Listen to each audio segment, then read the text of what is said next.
Hello, आज हमारा chapter है क्लास 10th का चैप्टर नंबर 14.1। चैप्टर का नाम क्या है? प्रोबेबिलिटी। इसका क्वेश्चन नंबर 1 करते हैं। Complete the following statement. हमें स्टेटमेंट कंप्लीट करनी है। Probability of an event E, probability of an event not E. किसी भी काम के होने की प्रोबेबिलिटी प्रायिकता, नॉट ई मतलब ना होने की प्रायिकता, ये दोनों किसके बराबर होती है? हमारे 1 के। तो पहले का आंसर क्या है? Probability of an event E and not E बराबर किसके होता है? 1 के। नेक्स्ट है हमारा second question. The probability of an event that can not happen is, अगर कोई काम नहीं हो सकता, पहले क्या लिखा है? Can not happen. मैं इसे हाईलाइट कर देता हूँ। दैट कैन नॉट हैपन, अगर कोई काम जो क्या है नहीं हो सकता, तो उसकी प्रोबेबिलिटी हमेशा क्या होगी ये हमें बताना है। तो जो काम कभी पॉसिबल ही नहीं है, हो ही नहीं सकता, उसकी प्रोबेबिलिटी क्या होगी? 0। Such an event is called, और ऐसे इवेंट को क्या बोलते हैं? Impossible event. ऐसे इवेंट को क्या बोलते हैं? Impossible event. क्वेश्चन नंबर 3 करते हैं। क्वेश्चन नंबर 3 क्या कह रहा है? Probability of an event that is certain to happen. हमें प्रोबेबिलिटी बतानी है उस इवेंट की जो क्या है? सर्टेन टू हैपन, मतलब कंफर्म है ये होगा ही। ऐसे इवेंट की प्रोबेबिलिटी क्या होती है? 1। जिसकी प्रोबेबिलिटी 100% श्योर होती है हमें, वो क्या होती है? 1। और जो बिल्कुल इम्पॉसिबल होता है, कैन नॉट हैपन है, ऐसे इवेंट की प्रोबेबिलिटी क्या होती है? 0। Such an event is called, और ऐसे इवेंट को क्या बोलते हैं? श्योर इवेंट या सर्टेन इवेंट। ऐसे इवेंट को ही बोलते हैं क्या? श्योर इवेंट और सर्टेन इवेंट। तो इनमें से हम कुछ भी बोल सकते हैं। तो क्वेश्चन नंबर 3 का आंसर हो गया 1 और श्योर इवेंट। अब क्वेश्चन नंबर 4 पे चलते हैं। क्वेश्चन नंबर 4 है, चैप्टर का नाम प्रोबेबिलिटी है, अगर किसी को ना पता हो। The sum of probability of all event, मैं थोड़ा मार्कर चेंज कर लेता हूँ। The sum of probability of all event, sorry, the sum of probability of all the elementary event of an experiment is, अगर कोई एक्सपेरिमेंट के सारे ही event की प्रोबेबिलिटी को जोड़ ले, मतलब यहाँ क्या लिखा? सम प्लस कर ले, तो उन सबकी प्रोबेबिलिटी किसके बराबर हो जाएगी? 1 के। अगर किसी इवेंट की ही सारी प्रोबेबिलिटी को हम जोड़ ले, जितनी भी इवेंट है उसके अंदर, सबकी प्रोबेबिलिटी क्या होती है? 1। तो इसका आंसर हो जाएगा हमारा 1।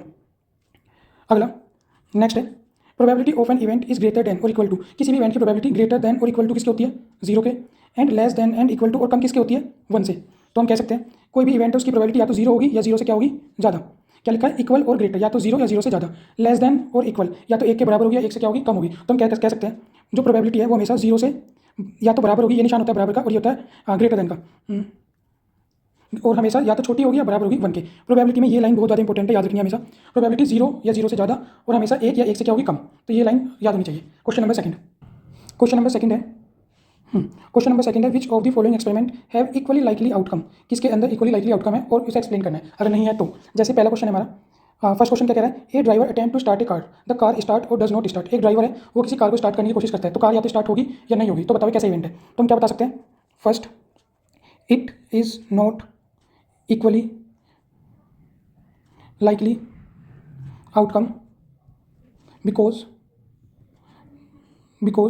when a driver start a car, most time car will start. अगर हम किसी कार को स्टार्ट करें तो ज़्यादातर टाइम क्या होती है? कार स्टार्ट ही होती है, तो ना होने का चांस बहुत कम होता है। तो ये प्रोबेबिलिटी है, लेकिन इक्वली लाइकली आउटकम नहीं है। इसी तरह सेकंड है, सेकंड क्या कह रहा है? A player attempt to shoot a basketball, he और शी शूट और मिस। एक प्लेयर क्या बास्केटबॉल में डालता है बॉल, तो या तो शूट करेगा या मिस करेगा। तो क्या इक्वली लाइकली है? तो सेकंड में भी क्या कह सकते हैं हम? It is not equally likely outcome because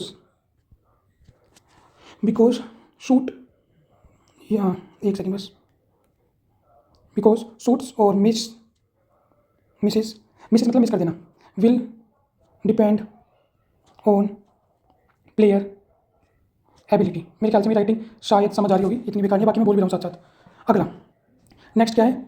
एक trial is made to answer true और फॉल्स क्वेश्चन। एक ट्रायल लिया गया, बच्चों से पूछा गया ट्रू या फॉल्स, तो आंसर इज राइट और रॉन्ग, या तो राइट हो या रॉन्ग होगा। तो बताओ क्या प्रोबेबिलिटी होगी इसकी? तो देखते हैं। अगर हमसे कोई क्वेश्चन पूछा जाए रैंडम, जिसका हमें कोई वो नहीं है, क्या नाम है, कोई रैंडम क्वेश्चन पूछा जाए, पूछिए बताओ ट्रू या फॉल्स है, तो ट्रू या फॉल्स ही होगा जब इसके बारे में पता ही नहीं है, तो उसमें तो चांसेस है ही नहीं ठीक होने के और ना ठीक होने के। तो हम क्या कह सकते हैं? It is an equally likely outcome, क्योंकि यहाँ पे क्या 50-50% चांस बन रहे हैं। Question number 4, a baby is born, it is a boy और गर्ल। एक बच्चा पैदा होता है, वो लड़का होगा या लड़की होगा, तो इसके अंदर कोई चांस नहीं लग रहा कि ज़्यादा लड़का ही होगा या लड़की होगी, क्योंकि ऐसा हमें कारण नहीं दिख रहा है। पहले हमें लग रहा था क्योंकि कार स्टार्ट होती है नॉर्मली, यहाँ कारण हमें दिख रहा है। दूसरा, जो प्लेयर बास्केटबॉल में डालता है उसकी एबिलिटी पे डिपेंड करता है, तो यहाँ पे कारण है, लेकिन यहाँ पे कोई इस तरह का रीजन नहीं है। तो यहाँ पे हम इसे क्या बोल देंगे?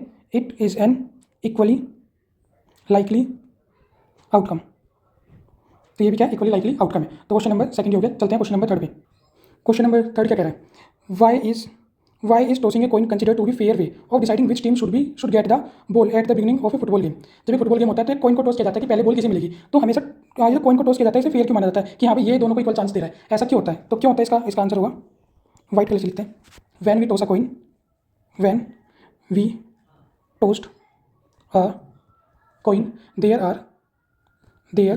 आर टू पॉसिबल, दो पॉसिबल आउटकम होते हैं, टू पॉसिबल आउटकम्स। क्या क्या होते हैं? हेड और टेल ये होते हैं विच आर, ये दोनों ही क्या होते हैं, which are equally likely outcomes, so both teams, तो दोनों टीम को क्या मिलता है, हैव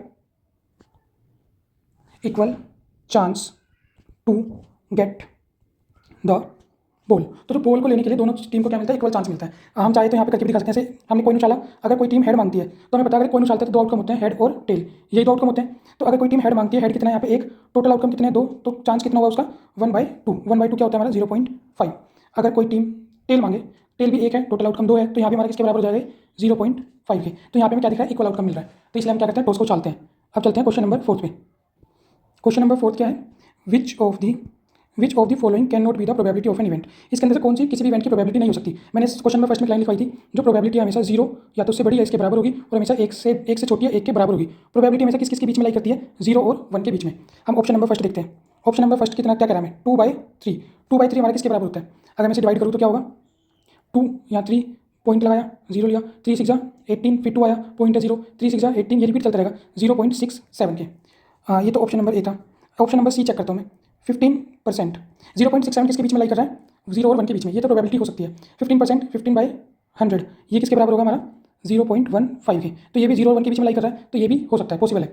फर्स्ट भी पॉसिबल है, थर्ड भी पॉसिबल है। 0.7 ये तो 0 1 के बीच में लाई कर ही रहा है, लेकिन ऑप्शन बी क्या है, -1.5। माइनस का मतलब है 0 से भी कम हो जाना, तो ये तो प्रोबेबिलिटी कभी हो ही नहीं सकती। मिनिमम कितनी हो सकती है, 0। तो इसका आंसर क्या हो जाएगा, ऑप्शन नंबर बी। आंसर क्या हो जाएगा इसका, बी, -1.5। ये कभी भी किसी की भी प्रोबेबिलिटी नहीं हो सकती। तो अब देखते हैं, इसका आंसर हो गया ये वाला, ये कंफ्यूजन हो जाएगा, बाकी मिटा देता हूँ। इसका आंसर हो गया ऑप्शन नंबर बी। अब चलते हैं नेक्स्ट क्वेश्चन के ऊपर।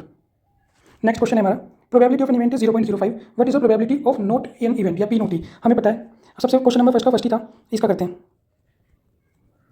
हमें पता है probability of an event E plus probability of an event not E, ये किसके बराबर होता है, 1 के। पी ई की वैल्यू क्या दे रखी है मुझे, 0.05 प्लस ये नहीं पता, तो ऐसे लिख लेते हैं, नॉट ई बराबर 1।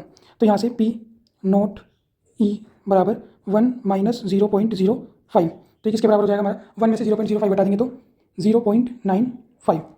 ये इसका क्या हो जाएगा हमारा आंसर।